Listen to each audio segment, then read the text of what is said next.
There is something nobody prepares you for when you begin waking up psychologically. The danger does not come from the darkness you face inside yourself. That part, the shadow work, the confrontation with your own unconscious, is painful but survivable. The danger comes from what happens after. When you walk back into the world carrying a level of awareness that the people around you did not ask for and are not equipped to handle. Carl Jung understood this danger intimately. He lived it. Between 1913 and 1917, he underwent a psychological transformation so intense that he nearly lost everything: his professional reputation, his closest relationships, his standing in the psychiatric community. Not because his insights were wrong, but because he revealed them to people who were not ready. And from that experience, and from decades of clinical work with patients who had undergone their own awakenings, Jung identified a pattern that he returned to again and again in his writings. The pattern is this: consciousness itself is threatening to the unconscious world, not because awareness is aggressive, but because its mere presence reveals what others have spent their entire lives keeping hidden. And when people feel exposed by your awareness, they do not thank you for it. They punish you. This is not paranoia. This is psychology. And Jung mapped it with the same rigor he brought to every other aspect of the human psyche. There are 5 things that Jung's work warns the psychologically awake individual to protect. 5 aspects of your inner development that, when revealed to the wrong people at the wrong time, will be used against you in ways you will not see coming until the damage is already done. This is not about becoming secretive. This is about becoming wise. And there is a difference that most people never learn until it is too late. The first thing you must protect is your ability to see what others cannot. When you do genuine inner work, your perception changes. Not in a mystical, otherworldly way, in a very practical, psychological way. You begin seeing patterns that were always there, but that you were previously too unconscious to notice. You see the gap between what people say and what they mean. You sense the unspoken tension in a room before anyone acknowledges it. You recognize when someone is performing a role rather than being honest. You catch the micro-expressions, the shifts in energy, the subtle manipulations that most people participate in without ever becoming aware of them.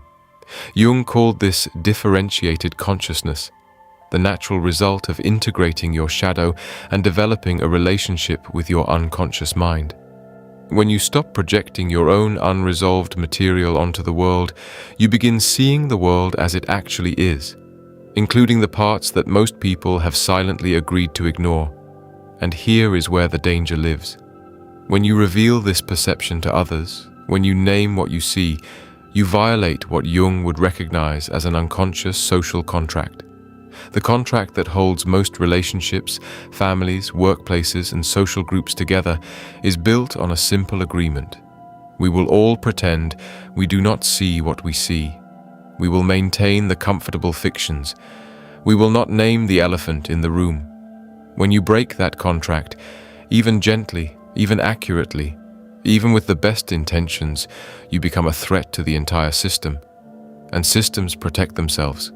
The group will not say you are right and we are uncomfortable. The group will say you are arrogant. You think you are better than everyone else. You are reading too much into things. Who do you think you are? This is not a response to your arrogance. This is a response to their exposure. Your perception made visible something they needed to keep invisible. And the fastest way to restore the old order is to discredit the person who disrupted it. Jung watched this happen to patient after patient.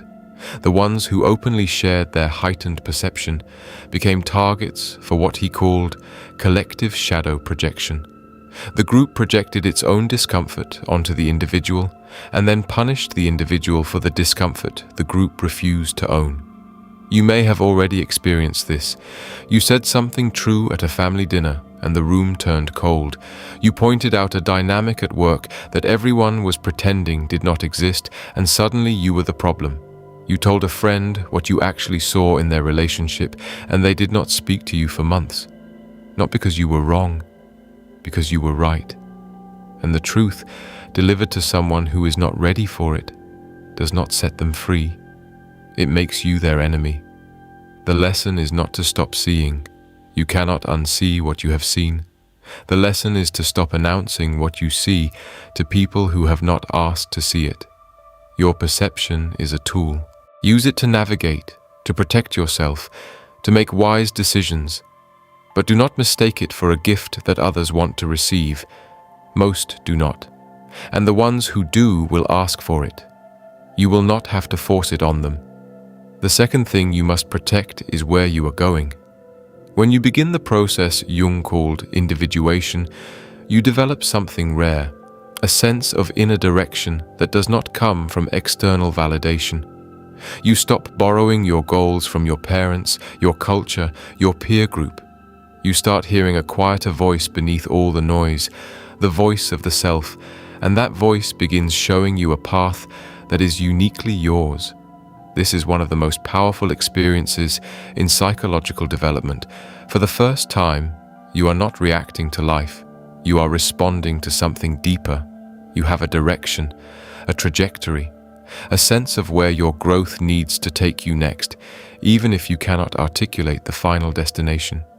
But revealing this direction to others is where most awakening people make a critical mistake. When you share your inner direction with someone who has not found their own, you trigger something in them that neither of you may recognize in the moment. You trigger the grief of their own unlived life. Your sense of direction becomes a mirror that reflects their lack of one. And instead of using that mirror to begin their own search, most people will do something far easier. They will try to convince you that your direction is wrong. They will question your choices. They will remind you of the risks. They will present reasonable arguments for why you should stay on the familiar path. And because these arguments come from people you care about, people whose opinions once guided your decisions, they carry an emotional weight that can actually derail your progress if you are not careful. Jung observed that the individuation process is most vulnerable in its early stages. Before the new direction has been tested and confirmed by experience, it exists as a fragile inner knowing that can be shattered by enough external doubt. And the people closest to you, precisely because they know your history and your fears, have the most ammunition to shatter it. This is why Jung emphasized the importance of what he called the temenos, the protected psychological space where transformation can occur without interference.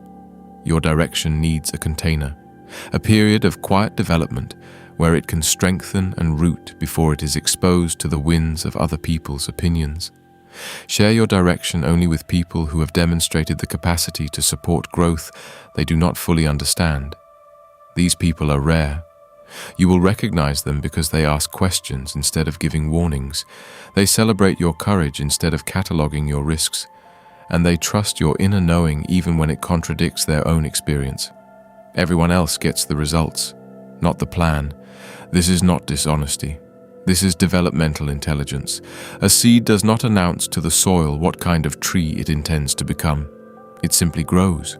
And the tree that emerges speaks for itself far more convincingly than any announcement ever could. Let your transformation be your testimony. The people who need to understand your direction will see it in the person you are becoming. And that evidence is impossible to argue with in a way that words never are. The third thing you must protect is the line you will not allow anyone to cross. Shadow integration changes your relationship with boundaries in a way that most people do not expect. Before you do inner work, boundaries are either non-existent or explosive. You tolerate too much for too long and then erupt. Or you wall yourself off entirely and call it strength. Neither pattern comes from consciousness. Both come from the unprocessed wounds running your behavior from the basement of the unconscious. After integration, something shifts. You develop what Jung would recognize as conscious discernment, a calm, clear understanding of what you will accept and what you will not. This is not anger. It is not rigidity. It is the quiet certainty of someone who knows their own worth and is no longer willing to negotiate it. But here is what most people get wrong. They announce their boundaries. They tell people exactly where the line is. They explain their limits in detail, believing that clarity will prevent violation. It does the opposite. When you tell a manipulative person exactly where your boundary is, you have given them a map of your defenses. They now know precisely how far they can push before consequence arrives, and they will use that information not to respect the boundary, but to dance along its edge, testing, probing, seeing how much they can take without technically crossing the line you drew. And if they do cross it, they will have had time to prepare their defense. They will have recruited allies, built a narrative in which you are the unreasonable one, positioned themselves as the victim of your rigidity. Jung observed a far more effective pattern in psychologically mature individuals. They did not announce boundaries, they enforced them, without warning, without explanation, without drama. Someone crossed a line and the awakened person simply removed themselves from the dynamic, completely, cleanly, with no negotiation and no second chances for that particular violation. This is not cruelty, this is clarity, and it is devastatingly effective because it cannot be anticipated, argued against, or undermined by the social maneuvering that manipulative people rely on. Your boundaries are for you to know, not for others to study. The fourth thing you must protect is the wound that made you who you are. Every person who wakes up psychologically has a wound at the center of their story. Not a wound they are still bleeding from, a wound they have transformed.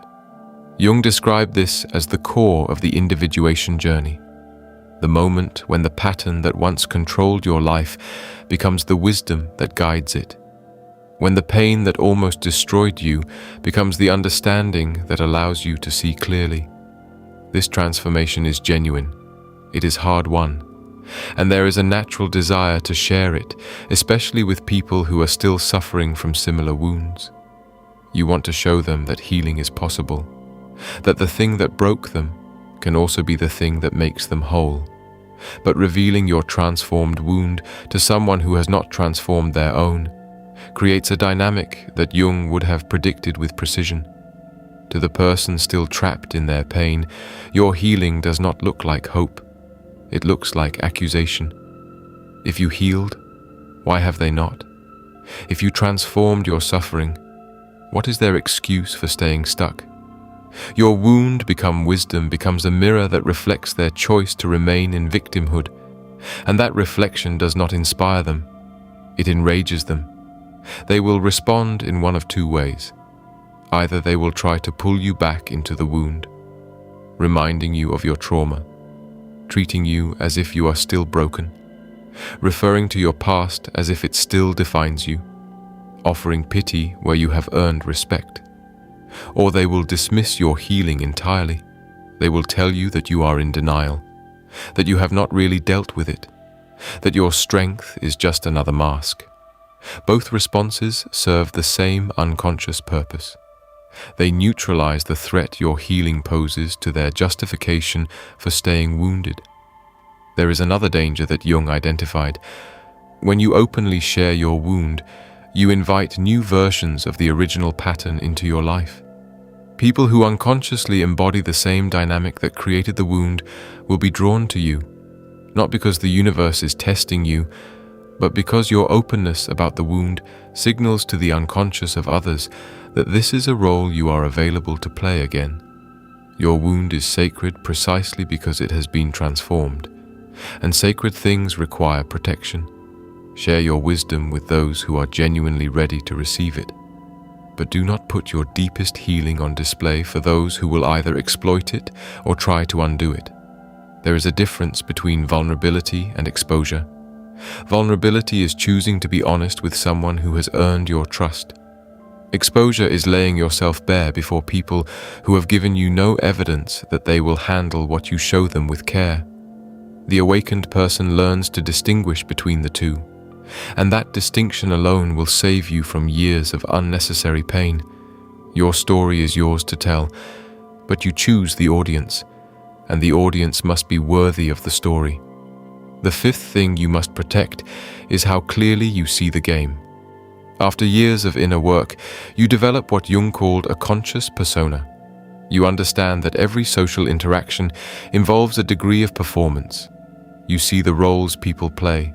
You recognize the unconscious dynamics operating beneath the surface of every conversation, every meeting, every family dinner, every workplace interaction, and crucially, you learn to navigate these dynamics with skill. You can adapt your presentation without losing yourself. You can meet people where they are without abandoning where you have arrived.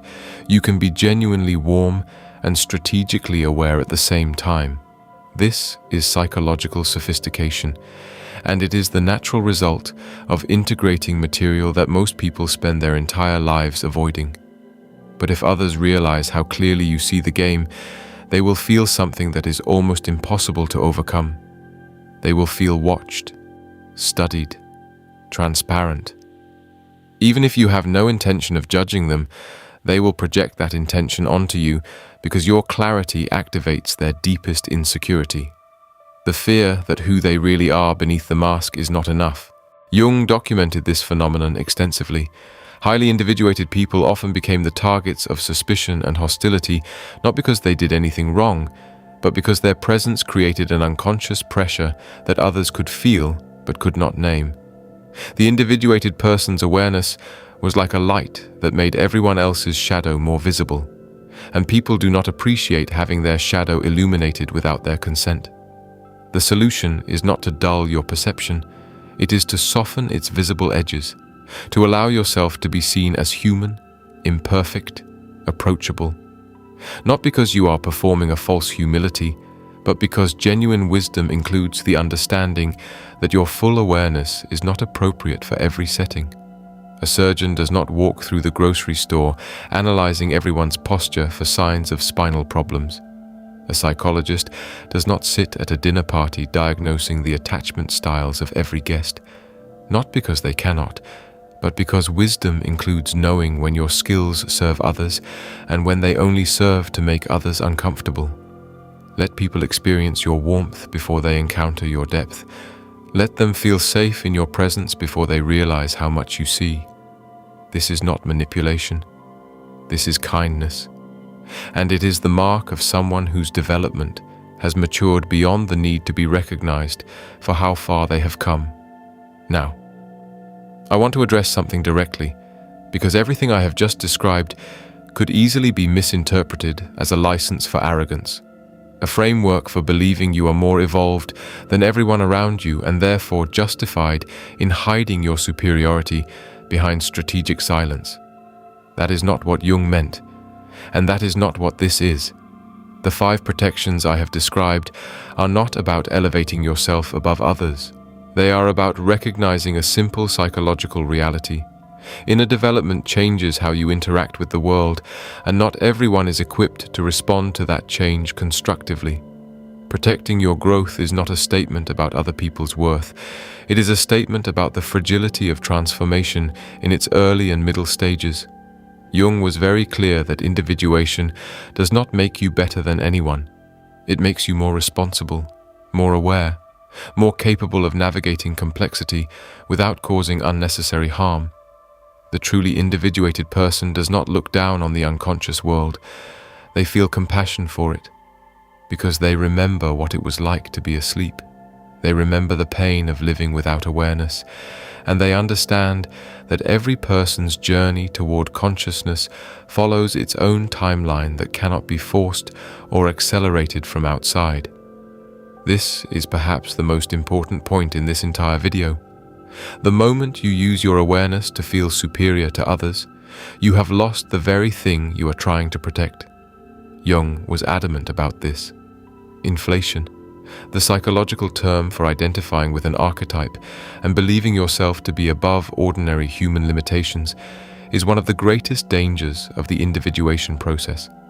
The person who wakes up and then uses their awareness as a pedestal is not awake. They have simply traded one form of unconsciousness for a more sophisticated one.